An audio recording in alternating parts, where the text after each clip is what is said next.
සුබ දවසක් හැමෝටම. ඉතින් අද වීඩියෝ එකෙන් කතා කරන්න යන්නේ පිරිමින්ට වැඩිම ඉල්ලුමක් තියෙන රටක් පිළිබඳව. මොකද්ද මේ රට? අපි කතා කරමු ඒ ගැන මේ වීඩියෝ එක තුලින්.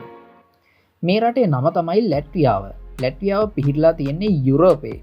ඒ වගේම ඉතා කුඩා සුන්දර රාජ්‍යයක්. සුන්දර වෙරළ තීරයන් වගේම රටෙන් 50%කටත් වඩා වැඩි කොටසක් වනාන්තර වලින් වැසී ඇති ස්වභාව සෞන්දර්යය තියෙන රාජ්‍යයක්. ඒ වගේම මෑතකාලීනව ස්වභාවික ආපදා සහ යුදමය වාතාවරණයක් නැති රටක් ලෙස ලැට්වියා රාජ්‍යය හඳුන්වන්න පුළුවන්. ඉතින් කොච්චර සුන්දර රටක් වුණත් මේ රට ඇතුලේ විශාල සමාජීය ගැටලුවක් තියෙනවා. ඒ තමයි රටේ ලිංගික අසමතුලිතභාවයක් තිබීම. අතිශයින්ම ලස්සන කාන්තාවන් සිටින රටක් ලෙස සැලකුණත් ලැට්වියාව ඇතුලේ තියෙන මේ ලිංගික අසමතුලිතතාවය නිසා එරට රජයට මේක ජාතික ප්‍රශ්නයක් බවට පත් වෙලා තියෙනවා. ඉතින් මේ රටේ සෑම කාන්තාවන් 100කටම පුරුෂයින් ඉන්නේ ආසන්නව 86ක් හෝ 87ක් පමණයි. අපි බලමු ගණන් හදලා සෑම කාන්තාවන් 1000කටම ගත්තොත් සෑම කාන්තාවන් 1000කටම ඉන්නේ ආසන්නව පිරිමි පුද්ගලයන් 850ක් හෝ 60ක් විතරයි. ඉතින් මේක විශාල පරතරයක්. ඉතින් මේක සමස්තයක් විදිහට ගත්තොත් පිරිමි පුද්ගලයන් 100ක් වෙද්දී ආසන්නව ඉන්නවා කාන්තාවන් 115ක්. මේක 15.5ක වර්ධනයක් කියලා ජාත්‍යන්තර සංඛ්‍යා ලේඛනවල සටහන් වෙනවා. ඒ වගේම මේක අනුපාතයක් විදිහට ගත්තොත් කාන්තාවන් 54ක් වෙද්දී පිරිමි පුද්ගලයන් ඉන්නේ 46ක් විතරයි. ඉතින් මේ විදිහට පුරුෂයන් හිඟවීම නිසා එරට රජයට මේක විශාල ගැටලුවක් බවට පත් වෙලා තියෙනවා. ඉතින් මේකට ප්‍රධාන හේතුව තමයි ලැට්වියාවේ පිරිමි පුද්ගලයින්ට වඩා එරට කාන්තාවන්ගේ ආයු අපේක්ෂාව ඉහළ අගයක් ගැනීම. ලැට්වියාවේ ජීවත් වෙන පිරිමින්ගේ ආයු අපේක්ෂාව කාන්තාවන්ට වඩා ආසන්නව අවුරුදු 10ක් අඩුයි. ඒ කියන්නේ ලැට්වියානු පුරුෂයන් එහි කාන්තාවන්ට වඩා ආසන්නව අවුරුදු 10කට කලින් මරණයට පත්වීමේ අවදානම ඉහළයි. ඉතින් ඒ වගේම ලැට්වියාවේ අගනගරය වන රීගා නගරයේ මේ ලිංගික අසමතුලිතතාවය හොඳින් දැක ගන්න පුළුවන්. රීගාහි තනිකඩ තරුණ කාන්තාවන් රැඳී ඉන්නේ විවාහය පමණක්ම අපේක්ෂාවෙන් නෙවෙයි. ඉතින් මේ රීගා නගරය තුළ තනිකඩ සාර්ථක කාන්තාවන් බොහොමයක් දැක ගන්න පුළුවන්. ඉතින් ඔවුන් විශාල වශයෙන් මේ අගනුවරට ඇදී එන්නේ වෘත්තීය සහ අධ්‍යාපනය සඳහායි. ඉතින් මේ තත්ත්වය නිසා ඇතැම් ජාත්‍යන්තර සංචාරක මාර්ගෝපදේශ සහ පුවත්පත් විසින් රීගා නගරය හාස්‍යයට ලක් කරමින් ලෝකයේ තනිකඩ කාන්තාවන්ගේ අගනගරය විදිහට මේ වෙද්දි හඳුන්වනු ලබනවා. නමුත් ඇත්තටම ගත්තොත් රීගා නගරය කියන්නේ උගත් සාර්ථක තනිකඩ කාන්තාවන්ගේ අගනගරය විදිහට හඳුන්වන්න පුළුවන්.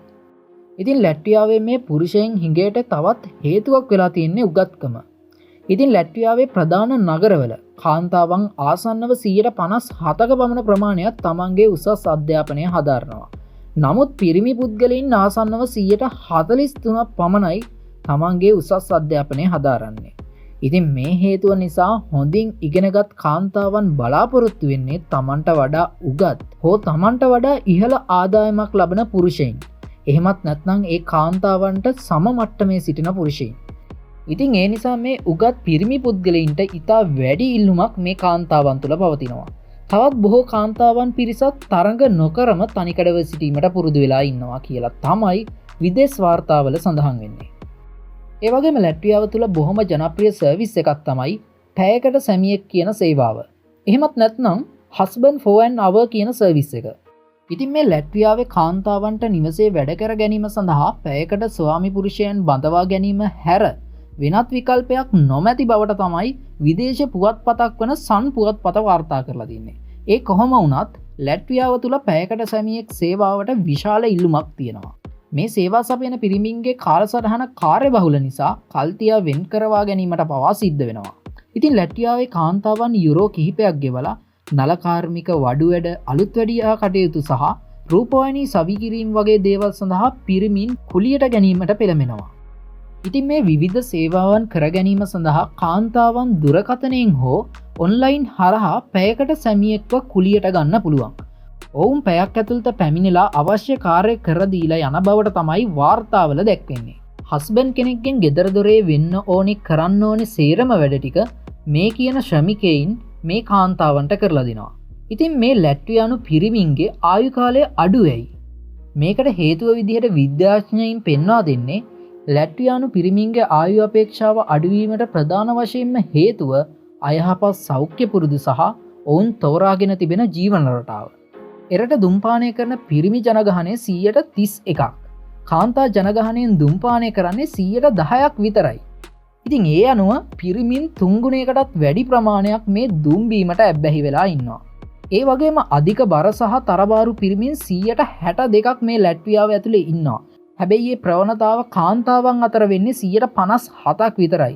ඉතින් මේ උග්‍ර පිරිමි හිඟේ එරට ජාතික අර්බුදයක් විදිහට එරට රජය හඳුනාගෙන තියෙනවා. ඒ ප්‍රශ්නය විසඳන්න ලැට්වියානු රජය පිරිමින්ගේ සෞඛ්‍ය වැඩි දියුණු කිරීම සඳහා වැඩසටහන් පවා ආරම්භ කරලා තියෙනවා. රජය විසින් පිරිමින් සඳහාම විශේෂ සෞඛ්‍ය ප්‍රවර්ධන වැඩසටහන් ප්‍රවර්ධනය කිරීමට තීන්දුව රැසක් අරන් තියෙනවා. එරට සෞඛ්‍ය ඇමතිවරු පවා ප්‍රසිද්ධිය පවසලා තියෙන්නේ පිරිමින් තමන්ගේ සෞඛ්‍ය පිළිබඳව කාන්තාවන් තරම් සැලකිලිමත් නොවීම ජාතික ප්‍රශ්නයක් බවයි. ඉතින් මේ ලැට්වියානු තරුණයින් ගත්තොත් ඔවුන්ට කිසිම තරඟකාරීත්වයකින් තොරව උගත් බුද්ධිමත් සාර්ථක කාන්තාවක් ඕනෑම මොහොතක සොයා ගැනීමට පුළුවන් නිසා මේ තරුණයින් කම්මැලි වෙලා තියෙනවා. ඉතින් ඒ කොහොම නමුත් ලැට්වියාවේ මේ පිරිමි හිඟය නිසා එරට කාන්තාවන් මේ වෙද්දී විදේශීය පිරිමි කෙරෙහි වැඩි අවධානය යොමු කිරීමට දැන් පටන් අරන් තියෙනවා. ඉතින් ඔන්න මේ වීඩියෝ එක බලන ඔබටත් හොඳ අවස්ථාවක් තියෙනවා ලැට්වියාව පැත්තේ ගිහිල්ලා පදිංචි වෙන්න.